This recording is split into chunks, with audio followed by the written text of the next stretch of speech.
अस्सलाम वालेकुम एवरीवन, कैसे हैं आप सब लोग। उम्मीद है कि सब अच्छे से होंगे। आज मैं पराठा बनाने वाली हूँ। दोनों शेप के बनाएंगे, स्क्वायर भी बनाएंगे और राउंड भी बनाएंगे। बहुत ही इजी होता है। सिर्फ यहाँ पर जो आटा मिलता है वो अच्छा नहीं मिलता, या फिर मैदे का आटा मिलता है या फिर चक्की आटा मिलता है। चक्की आटा बहुत ही नरम होता है और मैदे का बहुत ही सख्त पराठा बनता है। तो मैं दोनों को मिक्स कर देती हूँ। थोड़ा सा मैं मैदे का लेती हूँ 1 कप, और 2 कप में आटे यानी जो चक्की का आटा होता है वो ले लेकर मैं मिक्स कर देती हूँ। और मैं पेड़े बहुत ही छोटे छोटे बनाती हूँ, क्योंकि बच्चों का जो एक पोर्शन है उसके मुताबिक। और जब बेलते हैं बहुत ही बारीक बेलती हूँ, क्योंकि उससे जो पराठे का टेक्सचर, जो खस्तापन, जो क्रिस्पीनेस जो भी है वो बहुत ही मज़े का आता है। बारीक बेलने के बाद मैं उसके ऊपर मार्जरीन लगाती हूँ। मार्जरीन थोड़ा सा लाइट होता है, लेकिन जो मक्खन है थोड़ा सा मेरे लिए हैवी है, लेकिन आप लोग इस्तेमाल कर सकते हैं। शेप देने के लिए रोल कर दूँगी, और रोल देने के बाद दोबारा रोल करेंगे और पेड़ा बनाएंगे। ये बहुत ही इजी होता है, सब ऐसे ही करते हैं और जल्दी भी हो जाता है।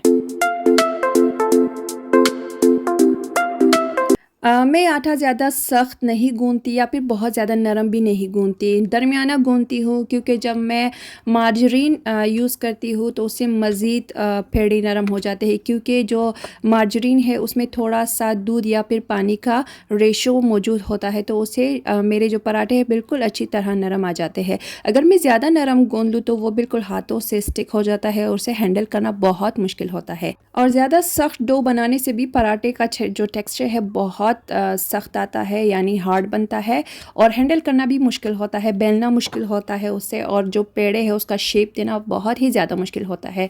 तो इसी वजह से दरमियाना गूंदना चाहिए, और उसके ऊपर जब हम मार्जरीन इस्तेमाल करते हैं या फिर कोई भी मक्खन कुछ भी इस्तेमाल करते हैं तो वो खुद ब खुद नरम हो जाता है।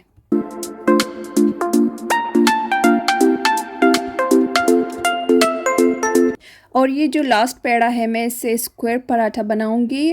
नॉर्मल है, जिस तरह आपने पहले बेलना है बारीक सा, उसके ऊपर मार्जरीन लगाएंगे, फिर इस तरह शेप देंगे स्क्वायर के लिए, और इसे रख देंगे थोड़ी सी रेस्ट देने के लिए, क्योंकि अगर रेस्ट नहीं देंगे तो बेलना मुश्किल हो जाएगा। अब मैंने पहला उठा लिया। ये पहला वाला जो है गोल पराठा है, इसे मैं नॉर्मल आटे में यानी जो खुश्का है उसमें लगाऊंगी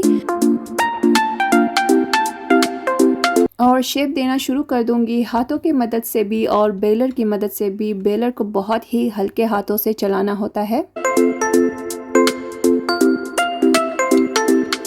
तवा गरम है मेरा, मैं तवे के ऊपर रख दूंगी और जितना हो सके हाथों से ठीक कर दूंगी, क्योंकि आटा मेरा इतना उसमें खुश्का नहीं लगा हुआ, नरम है, तो ये स्टिक हो जाएगा, और हाथों से मैं थोड़ा सा साइडों से ठीक कर लेती हूँ।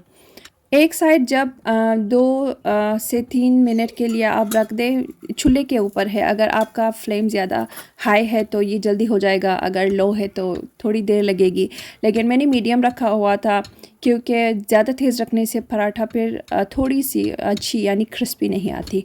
तो एक साइड रखने के बाद मैंने पलट दिया था। दूसरी साइड भी 1 मिनट के लिए रख देंगे, ज़्यादा नहीं।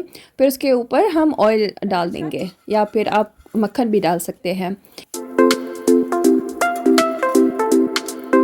अच्छा जी, अगर वक्त से पहले पलट देंगे या फिर उसमें ऑयल डाल देंगे तो ये थोड़ा सा ज़्यादा ऑयल एब्ज़ॉर्ब कर लेता है, क्योंकि कच्चा है तो जो कच्चा आटा है वो ज़्यादा ऑयल अंदर एब्ज़ॉर्ब कर लेता है। लेकिन जब सील हो जाता है, पक जाता है थोड़ी सी जो आटा यानी जो रोटी है, तो वो इतना ज़्यादा ऑयल एब्ज़ॉर्ब नहीं कर लेता।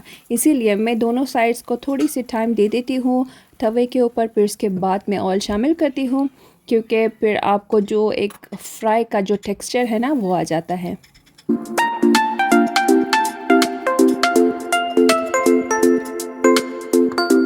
पराठे का जो टेक्सचर है वो आपके बनाने पर है कि आप किस तरह बनाते हैं। अगर बहुत बारीक पतला लेयर बनाएंगे और उसके ऊपर पतला बारीक लेयर मक्खन या मार्जरीन का लगाएंगे तो वो बहुत ही मज़े का आएगा, और खस्ता और क्रिस्पी आ जाएगी उसकी जो टेक्सचर है। और टाइमिंग पर भी है कि पराठे को एक साइड में कितनी देर के लिए रखना है और कितनी देर के बाद पलटाना है, ये सब अंदाज़े से आहिस्ता आहिस्ता आ जाता है।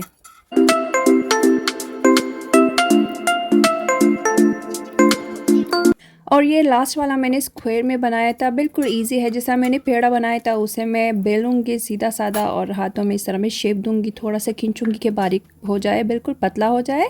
और इसे मैं तवे पे रख दूँगी और साइडों से मैंने कह दिया कि मैं एक दफ़ा हाथों से ठीक कर देती हूँ, क्योंकि थोड़ा सा मोटा मुझे साइड्स अच्छे नहीं लगते। पतला यानी बारीक, सबको पराठे मेरे ख़्याल में पतला और बारीक ही पसंद है।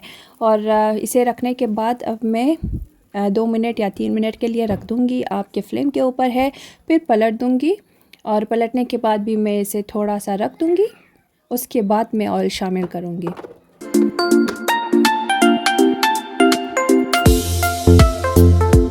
यहाँ पर मैं बिल्कुल साइज़ जल्दी जल्दी चेंज नहीं करूँगी, टाइम दूँगी सब्र से, पेशेंस से, क्योंकि अगर जल्दी चेंज करेंगे तो ये अच्छी तरह नहीं पकेगा और थोड़ा सा सख्त आएगा और टेक्सचर यानी जिस तरह ये फूल रहा है ये नहीं फूलेगा।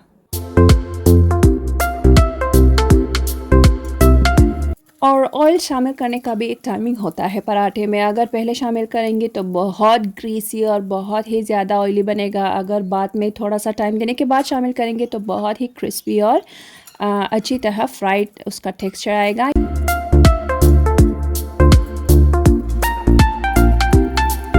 पराठा बनाने के लिए उसका जो फ्लेम है ना बहुत ज़्यादा ज़रूरी है। अगर ज़्यादा तेज़ रखेंगे, फ्लेम हाई रखेंगे तो बहुत वो बनेगा, नरम बनेगा और जलने का यानी क्रिस्पी नहीं बनेगी। लेकिन आप अगर दरमियाना रखेंगे, ज़्यादा लो भी ना रखें कि पराठा सख्त हो जाए, बिल्कुल कच्चा रह जाए, यानी वो क्योंकि ऐसा ऐसा फ्लेम जब मिलेगी तो वो उसका टेक्सचर सख्त बनेगा। और मुझे बहुत ज़्यादा क्रिस्पी पराठा पसंद है, तो इस वजह से मैं थोड़े से साइड चेंज करती रहती हूँ इस तरह हाफ़ में करके, क्योंकि इससे बहुत ज़्यादा क्रिस्पी बनता है।